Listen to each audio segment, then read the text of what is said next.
నమస్తే. పార్టీలో అంతర్గత ప్రజాస్వామ్యం దీన్ని ఇవాళ ప్రశ్నిస్తున్నారు తిరువూరు ఎమ్మెల్యే కొలికిపూడి శ్రీనివాస్ గారు. పార్టీలో ఇంటలెక్చువల్స్‌లో ఆయనకు మంచి పేరుంది. గట్టిగా నిలదీసి మాట్లాడతారు, ఏదైనా సరే సహించరని. ఇసుక, రేషన్ మాఫియాల గురించి నెత్తి నోరు కొట్టుకొని మాట్లాడుతూ వస్తున్న ఆయన్ని పట్టించుకున్నోళ్ళు లేరు. అతీగతి లేదు. ఇవాళ ఈయనేమంటున్నారు, విజయవాడ ఎంపీ కేశినేని చిన్ని గారి ఆధ్వర్యంలో సూరపనేని రాజా అనే ఆయన తిరువూరు వచ్చి పార్టీ పదవులన్నీ మొత్తం తిరిగి పార్టీ పదవులు విక్రయించేశారు. ఎంపీ కార్యాలయంలో ఉండే కిషోర్ అనే వ్యక్తి చక్రం తిప్పుతున్నాడు అని. అసలు ఇన్ఫ్యాక్ట్ కొలిక్పూడి శ్రీనివాస్ గారికి విజయవాడ ఎంపీ కేశినేని గౌరవ్ చిన్ని గారికి మధ్య విభేదాలు ఎప్పటి నుంచో ఉన్నాయి, ఇవాళది కాదు. ఈయనదేంటంటే ఈయన నేరుగా రాజకీయాల నుంచి వచ్చిన ఆయన కాదు. పర్ఫెక్ట్ అకాడమిక్ డిసిప్లిన్ నుంచి వచ్చాడు. ఐఏఎస్ని తయారు చేశాడు. ఇది చాలా ఉంది కొలిక్పూడి గారి గురించి చెప్పాలంటే. మేధావి ఆయన. ఈ ఈ కన్వెన్షన్స్ అన్నీ ఆయనకి తెలియవు. అలా ఇలాంటి సంప్రదాయాలు ఉంటాయి, ఇసుక మాఫియాలు ఉంటాయి, రేషన్ మాఫియాలు ఉంటాయి, ఇవేవి ఆయనకి తెలియవు. ఒకవేళ తెలిసినా అవి తన ఆధీనంలో, తన నియోజకవర్గంలో, తన ఆధీనంలో ఉండి పనిచేస్తాయని కూడా ఆయనకి తెలియదు. ఇవన్నీ కూడా అంటే విజయవాడ ఎంపీ గారి పరివిలోకి వెళ్ళిపోయినాయి.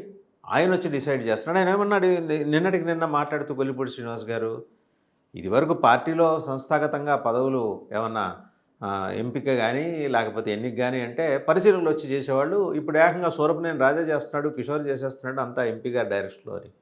నా నియోజకవర్గంలో ఎంపీ గారి పంచాయతీ ఏంటనేది.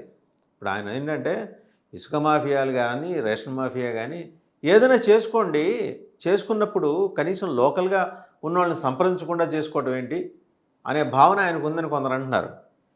బట్ నిజంగా ఆయనకు అలాంటి భావన ఉందో లేదో తెలియదు కానీ వాళ్ళైతే కడిగి పారేశాడు విజయవాడ ఎంపీ గారిని. కేశినేని చిన్ని గారు మీ కార్యాలయంలో ఉండే కిషోర్ గారు విజయవాడ, అలాగే ఇక్కడున్న సూరపనేని రాజా, వీళ్ళు ఎవరండి వీళ్ళు వచ్చి ఇక్కడ పదవులు అమ్మేసుకోవడానికి? ఇదేంది ఇది? మేము 24 తారీఖున పార్టీ కేంద్ర కార్యాలయానికి వచ్చేస్తున్నాం, వచ్చి తాడో పేడో తేల్చేసుకుంటాం, అమీ తుమ్మి తేల్చేస్తున్నాం అని. బట్ తాటాకు చప్పుళ్ళకి కుందేళ్ళు బెదరవు. ఈయన కేశినేని చిన్ని గారు మీద ఈయన చేసిన వ్యాఖ్యలకు ఆయన ఏమన్నా బెదిరిపోతాడా? ఆయన దగ్గర కౌంటర్ ఉంటుంది ఏదో ఒకటి. ఈయన ఓపెన్గానే మాట్లాడేస్తున్నాడు. అప్పుడు ఎంపీ కార్యాలయంలో ఉండి కిషోర్ పార్టీ పదవులు అమ్ముకున్నాడు, ఇప్పుడేమో తిరువూరులో ఇసుక రేషన్ మాఫియాల వ్యవహారాన్ని చూడటం కోసం సూరపనేని రాజాని పంపించేశాడు. వీళ్ళెవరు అనేది ఈయన బాధ. ఇవన్నీ పక్కన పెడితే ఓవరాల్గా కనుక చూస్తే ఏంటంటే విజయవాడ ఎంపీ గారికి తన పరిధిలో ఉండే 7 అసెంబ్లీ నియోజకవర్గాల్లో ఒక పద్యం ఉంది కదా, కంటిలోన నలుసు చెవిలోన జోరీగా పంటి కింద రాయి అని చెప్పేసి అట్లా తయారయ్యారు ఈ కొలికిపూడి గారు. అసలు ఏంటి పార్టీ ఎందుకని చూస్తూ ఊరుకుంది తెలుగుదేశం పార్టీ అనేది ఇవాళ అందరూ అడుగుతున్న ప్రశ్న. ఎందుకంటే అంతర్గత ప్రజాస్వామ్యం విషయంలో చంద్రబాబు గారికి ఒక డిసిప్లిన్ ఉంది. 1 కోటి మంది కార్యకర్తలున్న ఏకైక పార్టీ ప్రాంతీయ పార్టీ. ఆ విధంగా చరిత్ర సృష్టించింది. తమ పార్టీ ఎమ్మెల్యే మాట్లాడితే మామూలుగా చంద్రబాబు గారి స్టైల్ ఎలా ఉంటుందంటే కన్నెర చేస్తారు, ముందుగా ఆగ్రహిస్తారు, తర్వాత పరిశీలకులను పంపించి మాట్లాడతారు. ఫైనల్గా ఏంటంటే క్రమశిక్షణా సంఘానికి అప్పచెప్తారు. క్రమశిక్షణా సంఘం కూడా చాలా సుదీర్ఘంగా వాళ్ళతో మాట్లాడుతుంది. మాట్లాడి ఒక నివేదిక తయారు చేస్తుంది, పార్టీ రాష్ట్ర అధ్యక్షుడికి పంపిస్తుంది. రాష్ట్ర అధ్యక్షుడు కూడా తన కార్యక్రమాలు అవన్నీ చూసుకొని నిదానంగా నివేదిక చదువుతారు. తర్వాత తెలుగుదేశం పార్టీ జాతీయ అధ్యక్షులు వారైన రాష్ట్ర ముఖ్యమంత్రి చంద్రబాబు నాయుడు గారికి వారికి వెసులుబాటు ఉన్నప్పుడు తీసుకెళ్ళి ఫైల్ చూపిస్తారు.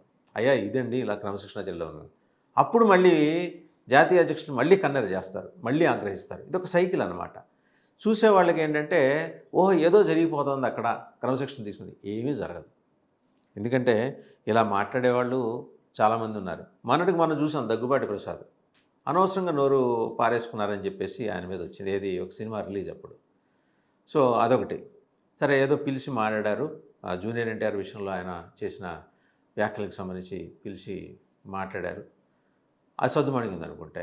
మళ్ళీ తిరువూరు ఎమ్మెల్యే అంటే రోజు ఏదో ఒకటి ఉండాలి టు కీప్ పీపుల్ ఎంగేజ్ అనమాట వాళ్ళని. సో అసలు విషయాలు మెడికల్ కాలేజ్ విషయం జనం మర్చిపోవాలి. విశాఖ స్టీల్ ప్లాంట్లో 6,000 మంది కార్మికుల కుటుంబాలు రోడ్డున పడిన విషయం జనం మర్చిపోయాలి. కురుపాం గిరిజన బాలికల పాఠశాలలో జాండీస్ కారణంగా 2 పసిపిల్లలు చనిపోయి 100 మందికి పైగా ఆసుపత్రులు చికిత్స పొందడం, మళ్ళీ జాండీస్ విజృంభించడం, ఇది మర్చిపోవాలి. గుంటూరు జిల్లా పెదనందిపాడు, ఉమ్మడి గుంటూరు జిల్లా పెదనందిపాడు దగ్గర ఉన్న బీసీ హాస్టల్లో ఫుడ్ పాయిజన్ అయ్యి 56 మంది పిల్లలు హాస్పిటల్లో అడ్మిట్ అయిన విషయం మర్చిపోవాలి. అందులో 16 మందికి గుంటూరు జనరల్ హాస్పిటల్కి. ఆ, తర్వాతేమో ఆ, ఈ ఇంకా ఇతరత్ర విషయాలు వైజాగ్లో జరిగిన మొన్న జరిగిన దాంట్లో డేటా సెంటర్ తీసుకొచ్చినప్పుడు వాళ్ళు చెప్తూ వచ్చిన అంశాలు, దానికి 22,000 కోట్ల రాయితీలు ఇచ్చిన విషయం, ఎదురుఘటన ఇచ్చిన విషయం మర్చిపోవాలి. ఇవన్నీ మర్చిపోవడానికి కొలికిపూడి వివాదం తెలుగుదేశం పార్టీకి పనికొస్తుందని కొలికిపూడి అన్న తెలుగుదేశం పార్టీ అన్న కిట్టనోళ్ళు చేస్తున్న ప్రచారం. ఏదైతేనే మర్చిపోవటం, జనాల పీపుల్స్ మెమరీ షార్ట్ లివ్డ్ అంటారు. దాన్ని ఒక అస్త్రంగా ఉపయోగించుకోవడం తెలుగుదేశం పార్టీ అని చెప్పేసి మిగిలిన పార్టీలు, లేకపోతే తెలుగుదేశం పార్టీ అంటే కిట్టనోళ్ళు అనేమాట. ఈ కొలికిపూడి గారి దగ్గరికి వద్దాం ఒకసారి. ఆయన నోరు ఊరుకోదు ఆయనకి. ఏమన్నా ఉంటే మొహమాట లేకుండా కుండ బద్దలు కొట్టినట్టు చెప్పే మనస్తత్వం ఆయనది. ఆయన వేరే కడుపులో దాచుకోవటం, మనసులో పెట్టుకోవడం ఏమి ఉండవు. అప్పటికప్పుడు చెప్పేస్తారు. ఆయన ఏమన్నారు, 24 తారీఖు మేము వెళ్తున్నాం, పార్టీ హెడ్ క్వార్టర్స్కి వెళ్తున్నాం, మొత్తం పార్టీ కేంద్ర నాయకత్వానికి చెప్పేస్తాం, ఎందుకంటే జాతీయ పార్టీ కదా అది, జాతీయ నాయకత్వానికి చెప్పేస్తాం, ఇట్లా చేస్తున్నారు విజయవాడ ఎంపీ గారు కేశినేని చిన్ని గారు. మీరు చెప్పినంత మాత్రం అక్కడ ఏదైనా అయిపోతుందా కొలిగిపూడి శ్రీనివాస్ గారు? విజయవాడ ఎంపీ కేశినేని చిన్ని గారు మొన్న దసరా ఉత్సవం చేశారు, బ్రహ్మాండంగా చేశారు, సీఎం గారు ప్రశంసించారు. సీఎం గారు అలాంటి ఇనిషియేటివ్స్ చూస్తారు. అంటే మీ పార్టీ జాతీయ అధ్యక్షులు ఏంటంటే ప్రొయాక్టివ్గా ఉండటం చూస్తారు. కంప్లైంట్ నేచర్ని ఆయన అసలు ఒప్పుకోరు. మీరు ఫస్ట్ ఆ కంప్లైంట్ నేచర్ గివప్ చేయండి. కేశినేని చిన్ని ఏంటి, ఇంకా చాలామందిని మీరు గెలవచ్చు. జనాల హృదయాలు గెలుచుకోండి. ఇలాంటి ఏవో ఒకటి డైవర్షన్ పాలిటిక్స్ పెట్టో, ఉత్సవాలు పెట్టో, వేడుకలు పెట్టో, ఏదో జరిగినట్టు చూపించో, ఏదో చేసుకోండి. ట్యాబ్కి నాకు వాళ్ళు పుల్లబెడుతున్నారు, వీళ్ళు ముళ్ళు దించుతున్నారు, ఇలాంటి మాటలు ఎందుకు అనేదే ఆయనకి చెప్పి పంపిస్తారు. సరే, దాన్ని చెప్పే ముందర కన్నెర చేయటం, ఆగ్రహించడం అనేది రొటీన్గా ఉండే ప్రాసెస్ మనం చూస్తూ వస్తున్నాం. మరి ఒక 40 ఇయర్స్కి పైగా ఉండే ఒక సీజన్డ్ పాలిటీషియన్ దగ్గరికి వెళ్ళినప్పుడు మీరు కంప్లైంట్ రాసుకుని వెళ్తే ఆయన ఊరుకుంటారా అండి? కొలికిపూడి శ్రీనివాస్ గారు ఏదో మీరు వయా మీడియాగా ఆయన ఏంటి ఒక సజెషన్ ఇస్తారు, లేకపోతే ఆయన చెప్పిన మీదట రాష్ట్ర అధ్యక్షులు మీకు వచ్చింది. మీరు కేశినేని చిన్ని గారు కాంప్రమైజ్ అయిపోండి, ఎందుకు గొడవ అని. కేశినేని చిన్ని గారు ఎప్పుడు ఆయన కాంప్రమైజ్ అవ్వడానికి, అంటే అందరినీ కలుపుకుని పోదాం, ఈ మాఫియాలు, ఈ రేషన్ మాఫియాలు, లేకపోతే ఇసుక మాఫియాలు ఇవన్నీ పక్కన పెట్టండి, అందరం కలిసి వెళ్దాం అంటాడు ఆయన. మీరేమో కలిసి రావట్లా, మీతో వచ్చిన చిక్కు ఇది. ఇప్పుడు అదే చెప్తారు ఆయన వచ్చి రేపు పొద్దున, నేను కలిసి వెళ్దాం ఉంటున్నానండి, ఆయన చెప్పిన వాళ్ళకి పదవులు ఇస్తాను, నేను ఫోన్ చేసినప్పుడు ఆయన అందుబాటులోకి రావాలి కదా.